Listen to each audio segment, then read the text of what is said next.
Hi friends, welcome back to my channel Bhavapuri kitchen. Egg bhurji అంటే ఎవరికి ఇష్టం లేదండి. కానీ ఈ ఎగ్ బుర్జీని మనం క్యాబేజ్తో కలిపి కుక్ చేస్తే టేస్ట్ అద్దరిపోయిద్ది. రోటీ, రైస్ దేంతో తిన్నా కూడా ఈ ఎగ్ బుర్జీ చాలా బాగుంటుందండి. సారీ ఎగ్ బుర్జీ కాదు, క్యాబేజ్ ఎగ్ బుర్జీ. ఇంకా లేట్ చేయకుండా వీడియో స్టార్ట్ చేసేద్దాం. ఇక్కడ నేను 1 కేజీ క్యాబేజ్ని తీసుకున్నాను. నేను చక్కగా కట్ చేసేసుకొని మంచిగా వాష్ చేసి పెట్టుకున్నాను. ఇప్పుడు మనం ముందుగా క్యాబేజ్‌ని బాయిల్ చేసుకుందాం. ఎందుకంటే క్యాబేజ్‌లో మనకు ఆ పచ్చి స్మెల్ అనేది వచ్చిద్ది. సో, అది కూడా పోయిద్ది అండ్ క్యాబేజ్ కూడా మంచిగా కుక్ అయిపోయిద్ది. సో దట్ మనం కర్రీ చేసుకునేటప్పుడు ఎక్కువ టైం పట్టదనమాట. సో, అందుకే నేను కుక్కర్‌లో క్యాబేజ్ పెట్టేసుకొని దాంట్లో నేను ఒక గ్లాస్ వాటర్ యాడ్ చేశాను. అలాగే 1 టేబుల్ స్పూన్ కల్లుప్పుని యాడ్ చేశాను. ఎందుకంటే క్యాబేజ్‌కి కూడా మనకు పట్టిద్ది ఉప్పు అనేది. ఇలా కుక్కర్ మూత పెట్టేసి నేను హై ఫ్లేమ్‌లో ఒక 6 విజిల్స్ వచ్చే వరకు కుక్ చేయండి. మనకప్పుడు క్యాబేజ్ అనేది పర్ఫెక్ట్‌గా కుక్ అయిపోయిద్ది అండ్ పచ్చి వాసన కూడా ఉండదు.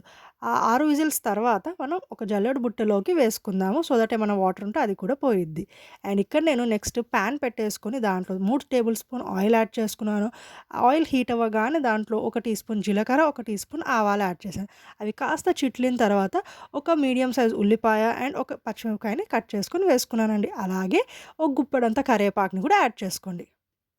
ఉల్లిపాయలు కొంచెం తొందరగా వేగడానికి మనం 2 టేబుల్ స్పూన్ కల్లుప్పుని అలాగే 1 టీ స్పూన్ పసుపుని యాడ్ చేసుకోండి. ఉల్లిపాయలు కాస్త పింకిష్ కలర్‌లోకి మారిన తర్వాత మనం దీంట్లోకి 1 టీ స్పూన్ అల్లం వెల్లుల్లి పేస్ట్ యాడ్ చేద్దాం. తప్పకుండా యాడ్ చేయండి. టేస్ట్ అనేది అద్దిరిపోయిద్ది.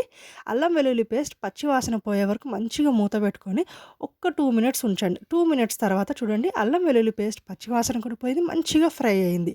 అండ్ ఇక్కడ క్యాబేజ్‌ని నేను చూపిస్తున్నాను. ఇలా ప్రెస్ చేయగానే చూడండి సాఫ్ట్‌గా ప్రెస్ అయిపోయింది. అంటే కరెక్ట్‌గా కుక్ అయిపోయినట్టు అండ్ పచ్చి వాసన కూడా అస్సలు లేదండి. అంతసేపు మనం బాయిల్ చేసాం కదా! సో, పచ్చి వాసన కూడా లేదు. ఇప్పుడు మనం ముందుగా బాయిల్ చేసి పెట్టుకున్న ఈ క్యాబేజ్‌ని యాడ్ చేసేసుకుందాము. ఇలా క్యాబేజ్‌ని యాడ్ చేశాక బాగా మిక్స్ చేసుకొని కాసేపు మనం మూత పెట్టి క్యాబేజ్‌ని ఫ్రై అవ్వడానికి ఉంచుదాము. క్యాబేజ్ అనేది ఆల్రెడీ కుక్ అయింది కదా! కానీ కొంచెం సేపు మనం ఆ ఆయిల్‌లో ఫ్రై చేసామనుకోండి చాలా బావుంటదనమాట. సో, అందుకే కాసేపు ఫ్రై చేద్దాం. అంటే కొంచెం కలర్ చేంజ్ అయ్యిద్ది. లైట్ గోల్డెన్ కలర్‌కి చేంజ్ అయిన తర్వాత మనం దీంట్లోకి ఒక 2 టేబుల్ స్పూన్ కారం యాడ్ చేసుకుందాము. మీ స్పైస్ బట్టి మీరు కారం యాడ్ చేసుకోండి. కారం కూడా యాడ్ చేసుకున్నాక బాగా మిక్స్ చేసుకున్న తర్వాత మనం దీంట్లోకి ఎగ్స్‌ని యాడ్ చేసుకుందాము. నేను ఒక 4 ఎగ్స్‌ని యాడ్ చేస్తున్నాను. అండ్ ఎగ్స్ వేయగానే దాన్ని కలపకూడదు. ఎందుకంటే నాన్ వెజ్ స్మెల్ అనేది ఎక్కువ వచ్చేసిద్ది. సో, అందుకే ఒక 2 మినిట్స్ మూత పెట్టి మనం దాన్ని కుక్ చేయడానికి ఉంచేసామనుకోండి. ఆ 2 మినిట్స్ తర్వాత మనం మూత తీసి మంచిగా మిక్స్ చేసుకోవచ్చు. అప్పుడు ఎగ్ అనేది కూడా కొంచెం కుక్ అయ్యి మనకు ఆ నాన్ వెజ్ స్మెల్ అనేది ఉండదనమాట. సో, అందుకే ఇలా మంచిగా మూత పెట్టేసుకోండి. ఒక 2 మినిట్స్ తర్వాత చూడండి ఇలా ఎగ్స్ అనేది కొంచెం కుక్ అయింది కదా! సో, ఇప్పుడు మనం మిక్స్ చేసుకున్నామనుకోండి బావుంటది. ఇప్పుడు మీరు హ్యాపీగా ఎగ్ బుర్జీని ఎలా చేసుకుంటారో అలా బాగా మిక్స్ చేసేసుకోండి ఎగ్ మొత్తాన్ని. ఇలా బాగా మిక్స్ చేసిన తర్వాత మూత పెట్టేసి 2 మినిట్స్ కుక్ చేయడానికి ఉంచేయండి. ఎందుకంటే ఎగ్ బుర్జీ అనేది కొంచెం లైట్ రెడ్ కలర్‌లోకి మారితేనే టేస్ట్ బావుంటది. ఆ యెల్లో కలర్ కంటే కూడా. సో, అందుకే సేమ్ అలాగే ఈ క్యాబేజ్ ఎగ్ బుర్జీని కూడా మంచిగా లైట్ రెడ్డిష్ కలర్‌లోకి చేంజ్ అయ్యి పాన్‌కి కొంచెం లైట్‌గా అంటుకుందనుకోండి.